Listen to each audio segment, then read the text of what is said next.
देखिए, मदन कौशिक जी की पीड़ा को मैं समझ सकता हूं। 4 साल, 4.5 साल मिनिस्टर रहने के बाद जिस प्रकार से उनको मंत्रिमंडल से ड्रॉप किया गया और एन चुनाव के वक्त जब पार्टी की सारी परिस्थितियां विपरीत हैं, सारे प्रदेश के अंदर बेरोजगारी हो, महंगाई हो, प्रदेश के अंदर जिस प्रकार की स्थितियां बनी हुई हैं, कोरोना काल में सरकार का पूरी तरह से फेलियर हो, इतनी बड़ी संख्या में लोगों की मौत, इतनी बड़ी संख्या में लोगों को संक्रमित होना, ये सारा बीजेपी के अगेंस्ट जाता है और ऐसे में उनको जिम्मेदारी दे दी पार्टी की।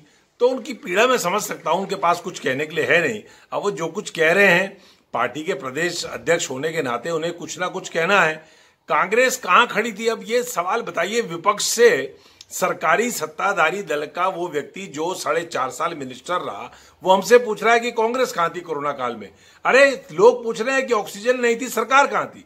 लोग पूछ रहे हैं कि आईसीयू के बेड नहीं थे, वेंटिलेटर नहीं थे, लोगों की जान जा रही थी, लोग तड़प तड़प के मर रहे थे, सरकार कहां उनके साथ खड़ी थी। ये सवाल जब पूरी जनता कर रही है और इस सारी कोरोना की मार के ऊपर जिस प्रकार से डाका डालने का काम मोदी जी की सरकार ने पेट्रोल में, डीजल में, रसोई गैस में, अनाज में, खाने के तेल में जिस प्रकार से लूटने का काम किया, जब जनता पूछ रही है कि बीजेपी की केंद्र की सरकार कहां थी, डबल इंजन की सरकार कहां थी, त्रिवेंद्र और तीरथ की सरकार कहां थी, मदन कौशिक की सरकार कहां थी, तब मदन कौशिक जी हमसे पूछ रहे हैं कि आप कहां थे। ये बड़ा हास्यास्पद है, लेकिन उनकी मनस्थिति मैं समझ सकता हूं, उनकी पीड़ा मैं समझ सकता हूं, इसलिए उनकी बात का बुरा नहीं माना जा सकता।